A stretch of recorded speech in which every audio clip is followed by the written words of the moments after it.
우리 앞에 놓여진 자리가 버겁고 힘겹지만 그럼에도 하나님을 믿는 자로 오늘을 살아내시기 바랍니다. 다 함께 사도신경으로 우리의 신앙을 고백하겠습니다.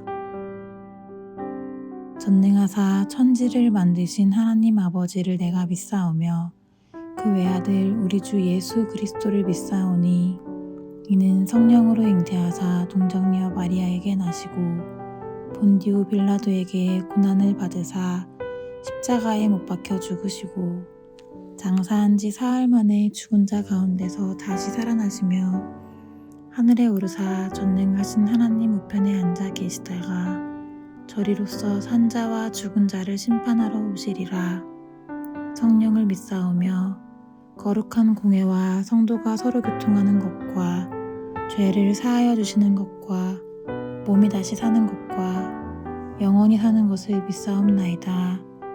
아멘.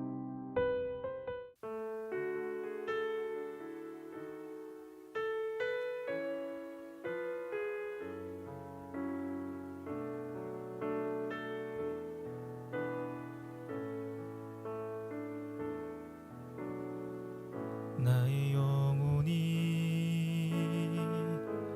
잠잠히 하나님만 바라미요 나의 구원이 그에게서 나는 도다 나의 영혼아 잠잠히 하나님만 바라라 나의 소망이 저에게서 나는 도다 나의 영혼이 간절히 여호와를 갈망하며 나의 입술이 여호와를 찬양하리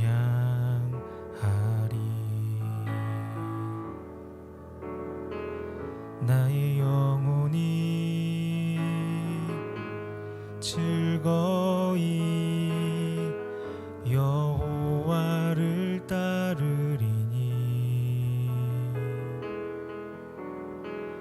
나의 평생에 여호와를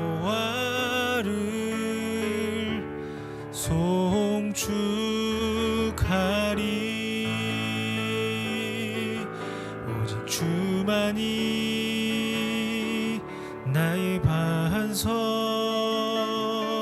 나의 구원이시니 오직 주만이 나의 산성 내가 요동치 아니하리 오직 주만이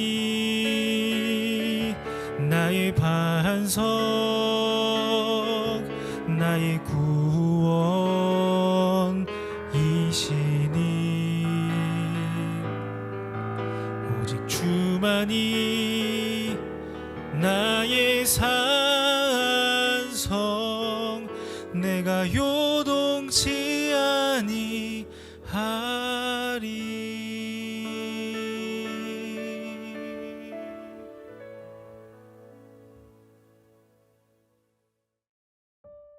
오늘 우리가 함께 나눌 말씀은 예레미야 43장 8절부터 13절입니다.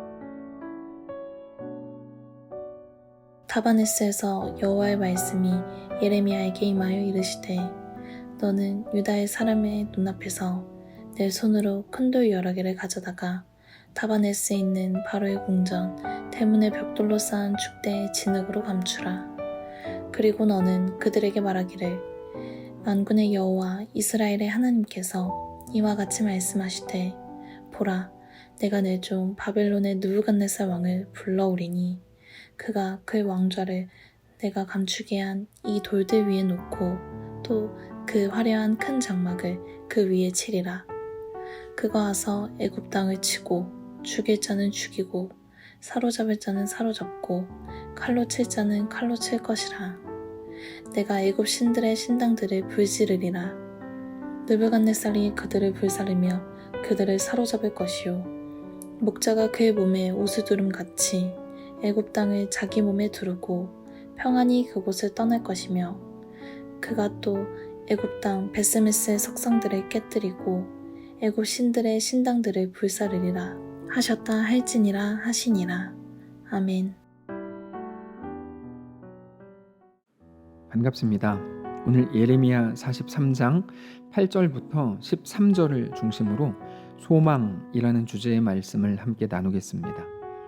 요하난과 그의 일당은 예레미야에게 하나님의 말씀에 대해서 물었고 그때 분명히 자기들은 예레미야가 말하게 될 하나님의 말씀이 자기들의 귀에 듣기에 좋든지 좋지 않든지를 막론하고 그 말씀에 순종하겠다고 약속하면서 물은 겁니다. 그리고 나서 열흘 후에 예레미야가 하나님의 말씀을 그들에게 전했고 그러나 예레미야가 전했던 하나님의 말씀은 요하난과 그 일당의 생각과는 완전히 반대되는 내용이었습니다. 말씀이 마음에 딱 부딪힌 거죠. 근데 영적으로는 그게 기회라고 말씀을 드렸습니다. 그건 기분 나쁠 일이 아니라 내 생각을 하나님께 조정하고 내가 가던 길에서 하나님을 향하는 방향으로 큰 물줄기의 방향을 틀어버릴 수 있는 좋은 기회가 된다. 이렇게 말씀을 드렸습니다. 왜 그렇죠? 하나님이 우리에게 요구하시는 것은 언제나 순종인데 순종이라는 걸 오해하시면 안 됩니다. 순종은 하나님이 시키는 대로 하는 게 아니고 믿음으로 내 생각에서 돌이키는 게 순종이기 때문입니다. 그러니까 그들은 하나님의 말씀 앞에서 자기들의 뜻을 돌이킬 아주 좋은 기회를 만난 거죠. 그러나 그들은 그렇게 하지 않았고 오히려 예레미야에게 욕을 하면서 예레미야를 체포합니다. 그리고는 예레미야를 애굽으로 끌고 갑니다. 예레미야는 그렇게 하나님의 말씀을 전한 것 때문에 애굽으로 끌려가죠. 오늘 본문을 보면 다바네스에서 하나님의 말씀이 예레미야에게 임했다고 되어 있는데 그 다바네스라는 곳은 애굽에 속한 애굽의 땅입니다. 거기까지 갔을 때 하나님은 예레미야에게 하나님의 말씀을 주셨고 예레미야는 그것을 또 그들에게 전하게 된 겁니다. 근데 애굽에 끌려가기 전에도 애굽에 끌려가는 중에도 끌려간 애굽 땅에서도 예레미야는 백성들에게 하나님의 말씀을 전한 겁니다. 근데 그때 임한 하나님의 말씀도 너무나 똑같았습니다. 그게 오늘 본문인데요. 사실 오늘 본문을 보면 유대 백성들에게 있어서 예레미야의 이 말은 도발도 이런 도발이 없습니다. 8절부터 보시면 다바네스에서 여호와의 말씀이 예레미야에게 임하여 이르시되 너는 유다 사람의 눈앞에서 내 손으로 큰 돌 여러 개를 가져다가 다바네스에 있는 바로의 궁전 대문의 벽돌로 쌓은 축대에 진흙으로 감추라. 자, 큰 돌 여러 개를 가져다가 다바네스에 있는 바로의 왕궁 입구에 있는 길 밑에 묻으라 이렇게 말씀을 하시는 거죠. 그러면서 유다 사람들에게 이렇게 말을 하라고 하십니다. 10절부터인데요. 그리고 너는 그들에게 말하기를 여기 있는 그들은 유다 사람들입니다. 만군의 여호와 이스라엘의 하나님께서 이와 같이 말씀하시되 보라 내가 내 종 바벨론의 느부갓네살 왕을 불러오리니 그가 그의 왕좌를 내가 감추게 한 이 돌들 위에 놓고 또 그 화려한 큰 장막을 그 위에 치리라. 바벨론의 느부갓네살이 남유다만 이긴 게 아니라 애굽까지 쳐들어올 거라는 거예요. 그러면서 11절 그가 와서 애굽 땅을 치고 죽일 자는 죽이고 사로잡을 자는 사로잡고 칼로 칠 자는 칼로 칠 것이라. 내가 애굽의 신들의 신당들을 불지르리라. 느부갓네살이 그들을 불사르며 그들을 사로잡을 것이요 목자가 그의 몸에 옷을 두름같이 애굽 땅을 자기 몸에 두르고 평안히 그곳을 떠날 것이며 그가 또 애굽 땅 베세메스의 석상들을 깨뜨리고 애굽 신들의 신당들을 불사르리라 하셨다 할지니라 하시니라. 자, 지금 하나님께서 예레미야를 통해서 유대인들에게 뭐를 말씀하시는지를 우리가 잘 봐야 됩니다. 단지 바벨론이 그렇게 강하다, 야 니네 꼴 좋다, 니네 이제 애굽에서 다 죽게 됐다, 이런 말을 하시는 게 아니고, 여러분 하나님이 무슨 말씀을 하시는지 정말 잘 봐야 되는데요. 먼저 그들, 거기에서 예레미야를 통해서 하나님의 말씀을 듣고 있는 사람들이 누굽니까? 여러분 그들은 처음에 바벨론이 쳐들어왔을 때 모두가 숨어있던 사람들입니다. 바벨론에게 끌려가는 게 너무너무 무섭고 두려워서 숨어있던 자들입니다. 근데 그들이 언제 다시 모였습니까? 그다랴라고 하는 성품이 좋은 사람이 권력을 잡았다는 소문을 들었을 때 다시 모여들었죠.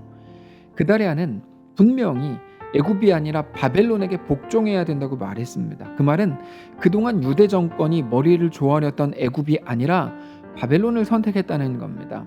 그러나 그다랴가 죽임을 당하고 요하난이 권력을 잡으니까 그들이 어떻게 되죠? 다시 그 눈을 애굽으로 돌리더라는 거죠. 그리고는 마치 애굽만이 자기들을 도울 유일한 통로요 피난처인 것처럼 다시 생각을 하더라는 겁니다.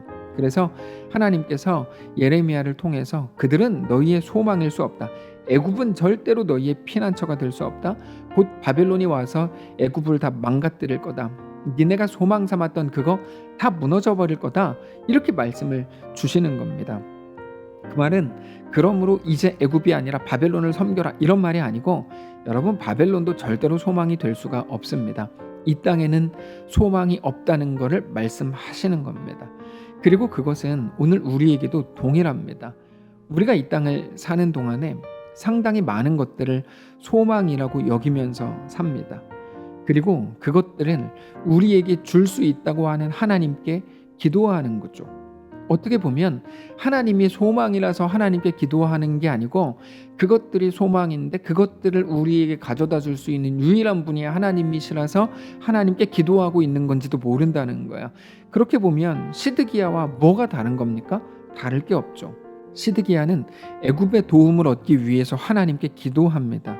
애굽의 도움만이 바벨론으로부터 자기들을 구할 수 있는 유일한 길이라고 믿었기 때문에 그거를 얻기 위해서 예레미야에게까지 기도 요청을 한 겁니다. 어떻게 보면 밤새 기도했고 하나님의 사람이라고 하는 예레미야에게까지 기도 부탁을 한 거죠. 아마 누군가가 보면 대단한 믿음의 사람이었다고 여겼을지도 몰라요. 밤새도록 큰 비를 주십시오라고 외치는 게 많은 사람들의 모습이라면 시드기야도 정말 그들 중에 하나였던 거죠. 여러분, 종교는 열심이 아주 중요합니다. 간절함과 열심이 종교의 핵심이라고 말해도 과언이 아닙니다. 그러나 기독교 신앙은 그렇게 하는 게 아닙니다.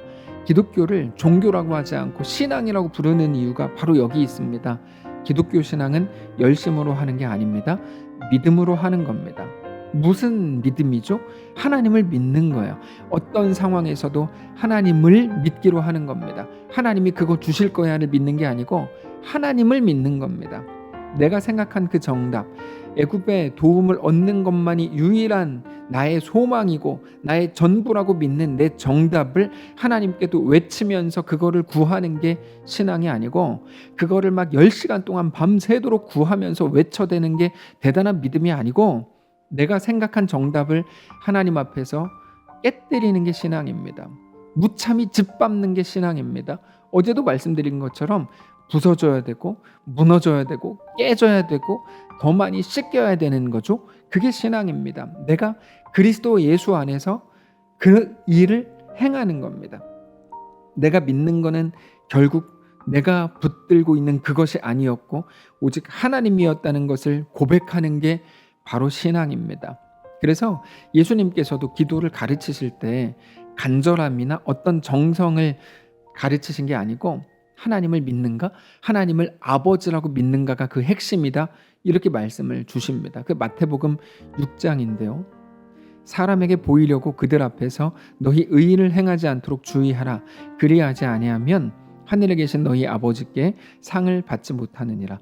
그러므로 구제할 때에 외식하는 자가 사람에게서 영광을 받으려고 회당과 거리에서 하는 것 같이 너희 앞에 나팔을 불지 말라. 진실로 너희에게 이르노니 그들은 자기 상을 이미 받았느니라. 너는 구제할 때 오른손이 하는 것을 왼손이 모르게 하여 내 구제함을 은밀하게 하라. 은밀한 중에 보시는 너의 아버지께서 갚으시리라. 또 너희는 기도할 때 외식하는 자와 같이 하지 말라. 그들은 사람에게 보이려고 회당과 큰 거리 어귀에 서서 기도하기를 좋아하느니라. 내가 진실로 너희에게 이르노니 그들은 자기 상을 이미 받았느니라. 너는 기도할 때 내 골방에 들어가 문을 닫고 은밀한 중에 계신 내 아버지께 기도하라. 은밀한 중에 보시는 내 아버지께서 갚으시리라. 또 기도할 때 이방인과 같이 중언부언하지 말라. 그들은 말을 많이 하여야 들으실 줄 생각하느니라. 그러므로 그들을 본받지 말라. 구하기 전에 너희에게 있어야 할 것을 하나님 너희 아버지께서 아시느니라. 그러므로 너희는 이렇게 기도하라. 하늘에 계신 우리 아버지여, 이름이 거룩히 여김을 받으시오며 나라가 임하시오며 뜻이 하늘에서 이루어진 것 같이 땅에서도 이루어지이다. 오늘 우리에게 일용할 양식을 주시옵고 우리가 우리에게 죄 지은 자를 사하여 준 것 같이 우리 죄를 사하여 주시옵고 우리를 시험에 들게 하지 마시옵고 다만 악에서 구하시옵소서. 나라와 권세와 영광이 아버지께 영원히 있사옵나이다. 아멘. 자, 여기 예수님께서 쭉 주신 말씀들을 보면 은밀함, 골방 이런 말들이 나옵니다. 기도의 굉장히 중요한 원리라고 설명하시는 거죠. 근데 그것보다 사실 더 중요한 기도의 핵심이 있는데 바로 아버지라는 말입니다. 그래서 저 구절들 속에 아버지라는 단어가 7번이나 나옵니다. 너희가 기도하는 그분이, 너희의 기도를 듣는 그분이 너희의 아버지라는 것을 아느냐 이거죠. 예전에 어린아이가 화장실 안에 갇혔던 이야기를 말씀드렸던 적이 있습니다. 아이가 화장실 안에 갇혔는데 그러면 문제 해결은 당연히 화장실 문이 열리는 거죠. 근데 그때 아이의 울음소리를 듣고 아버지가 환풍구를 통해서 화장실로 들어갔습니다. 문은 여전히 열리지 않았지만 아이의 문제는 아버지가 아이를 토닥거리면서 안아줄 때 이미 해결된 거죠. 그게 예수님이 우리에게 말씀하시는 기도의 핵심이라는 겁니다. 기도의 핵심이 뭡니까? 너희가 구하는 게 이루어지는 순간이 아니고 그분이 너희의 아버지인 것을 아느냐? 바로 이겁니다. 너희가 원하는 것을 얻어내는 게 아니고 너희가 하나님 아버지의 자녀인 것을 아느냐? 바로 그거라고요. 하나님께서는 애굽으로 이미 끌려간 예레미야와 그 백성들에게 오늘 본문의 이 말씀을 왜 주신 걸까요? 무슨 말씀을 하고 싶으신 걸까요? 거기에 있는 유대 백성들에게 너희의 소망은 애굽이 아니라 오직 하나님이신 것을 아느냐? 이것을 말씀하시려는 겁니다. 사랑하는 성도 여러분, 우리의 소망도 돈이나 건강이나 자녀나 이 세상에 속한 어떤 것이 아니라 오직 하나님이 나의 아버지이신 것을 믿는 것, 그거 하나인 것을 알게 되시기를 바랍니다. 그 고백으로 우리의 생각을 돌리시기 바랍니다. 그렇게 어떤 상황 속에서도 오직 하나님만 우리의 소망이고 빛이고 피난처이고 우리의 전부이신 것을 믿는 거룩한 성도들 되시기를 바랍니다. 기도하겠습니다. 살아계신 하나님 감사합니다. 우리의 삶을 하나님께 맡겨드리길 원합니다. 세상에 속한 것들로 우리의 모든 정신과 모든 생각을 집중시켰던 우리의 연약함을 불쌍히 여기시고 이제는 하늘에 속한 것으로, 아니 하나님에게로 우리의 모든 시선을 돌리는 귀한 우리의 삶이 되도록 축복하시옵소서. 우리 주인 되신 살아계신 예수님의 이름으로 기도합니다. 아멘. 사랑하는 성도 여러분, 하나님께서 오늘 하루를 우리에게 허락하셨습니다. 어떤 상황, 어떤 조건 속에 계시더라도 오직 하나님만 믿음으로 바라보고 하나님만 나의 소망이신 것을 끝내 고백하고야 마는 귀한 우리의 오늘, 우리의 전 인생 되시기를 주님 이름으로 축복합니다.